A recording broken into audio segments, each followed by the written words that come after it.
இந்தியாவில் சாலை விபத்துக்களால் மரணமடைவோரின் எண்ணிக்கை நாளுக்கு நாள் அதிகரித்து வருகிறது.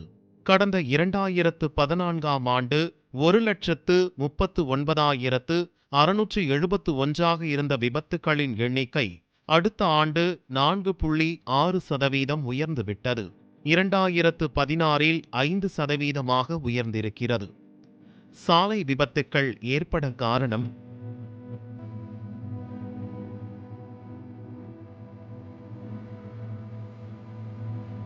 சாலை விபத்தில் மரணமடைந்தோரின் எண்ணிக்கையில் தமிழகம் 2ஆம் இடத்தில் உள்ளது.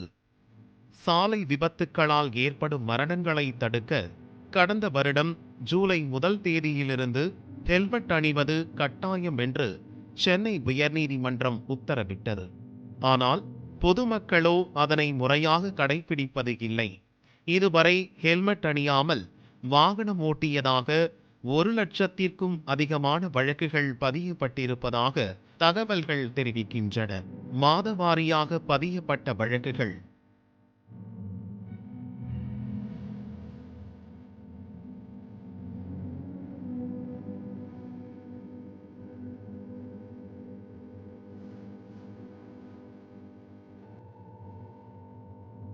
கண்காணிக்க வேண்டிய காவல்துறையினரே தற்போது ஹெல்மெட் அணிவதில்லை என்று குற்றச்சாட்டு எழுந்துள்ளது. ஹெல்மெட் அணிய வேண்டும் என்று கட்டாயமாக்கப்பட்டாலும் பொதுமக்களிடம் ஹெல்மெட் குறித்த விழிப்புணர்வு ஏற்படவில்லை. குறிப்பாக ஆண்களை விட பெண்கள் ஹெல்மெட் அணிவதில் ஆர்வம் காட்டுவதில்லை. போக்குவரத்தை கட்டுப்படுத்துகிறாளோ இல்லையோ தலைக்கவசம் அணியவில்லை என்ற பெயரிலே மடக்கி பணம் பறிப்பதற்காக உண்மையிலேயே இவ்வளவு அக்கறை இருக்குமானால் இன்றைய தினம் என்னிடமே ஒரு 50 படங்கள் இருக்கின்றன. எஸ்ஐ, ஹெட் கான்ஸ்டபிள், காவலர்கள் ஹெல்மெட் இல்லாமல் போய்கொண்டிருக்கின்றார்கள். அதை போக்குவரத்து அதிகாரிகளும் பார்த்து கொண்டிருக்கின்றார்கள். அவர்கள் மீது நடவடிக்கை ஒன்றும் எடுக்க வேண்டும், இல்லை என்றால் எனக்கு அறிக்கை கொடுக்க வேண்டும் எல்லாம் பொய்யான தகவலை ஜார்ஜ் ஆணையாளர் கொடுத்து கொண்டிருக்கின்றார். ஆனால் அவர் கண்ணிலே பட்டால் கூட அவர் கண்டுக்க மாட்டார்னு நினைக்கிறேன். ஏன்னா அவருக்கு மாமூல் வசூல் பண்ணி கொடுக்குறாங்க அவருக்கு. இதுதான் உண்மை. காவலர்கள் முதலில் சட்டத்தை அமல்படுத்தக்கூடிய அதிகாரிகள் அந்த கவசம் அணிவதை மதித்தால்தான் மக்கள் மதிப்பார்கள். அந்த நிலைமையை அதிகாரிகள் உருவாக்க வேண்டும். இந்த சென்னை மாநகரிலே கிட்டத்தட்ட 60% காவலர்கள் இருசக்கர வாகனம் கொடுக்கப்பட்டிருக்கிறது. அரசாங்கம் வாகனம் கொடுத்திருக்கிறது, தலைக்கவசம் கொடுத்திருக்கிறார்கள்.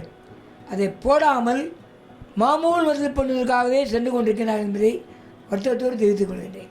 காவலர்கள் என்றால் தனி சட்டம் முடியாது, கட்சிக்காரர் என்றால் தனி சட்டம் முடியாது, பெண்கள் என்றால் தனி சட்டம் முடியாது. அனைவருக்கும் ஒரே சட்டம். தலைக்கவசம் அணிய வேண்டும். அதை வலியுறுத்தித்தான் காவலர்கள் செயல்பட வேண்டிய சலுகை காட்டுவது என்பது கூடுமானவரை அனுமதிக்கக்கூடாது என்பதை தான் நான் வேண்டுகோளாக வைக்கிறேன். இனிமேல் நாளையிலிருந்து புகார் ஏதாவது வருமையானால் நிச்சயமாக சொல்கிறேன், உங்களுக்கு கொடுக்க மாட்டேன், நீதிமன்றத்துக்கு எடுத்து போவேன். கட்டாயப்படி வசூல் பண்ணுறாங்க. இந்த 500 ரூபாய் 1000 ரூபாய் தட்டுப்பாடை வைத்துக்கொண்டு இந்த புகாரையும் சேர்த்து கொடுப்பேன் என்பதை வருத்தத்தோடு காவலர்களுக்கு தெரிவிக்கிறேன், காவல் அதிகாரிகளுக்கு தெரிவித்துக் கொள்கிறேன். தமிழகம் மட்டுமல்ல, குறிப்பாக சென்னை மாநகரிலே ஜார்ஜ் ஆணையரின் கீழ் உள்ள அனைத்து அதிகாரிகளுக்கும் எச்சரிக்கையாக சொல்ல விரும்புகிறேன்.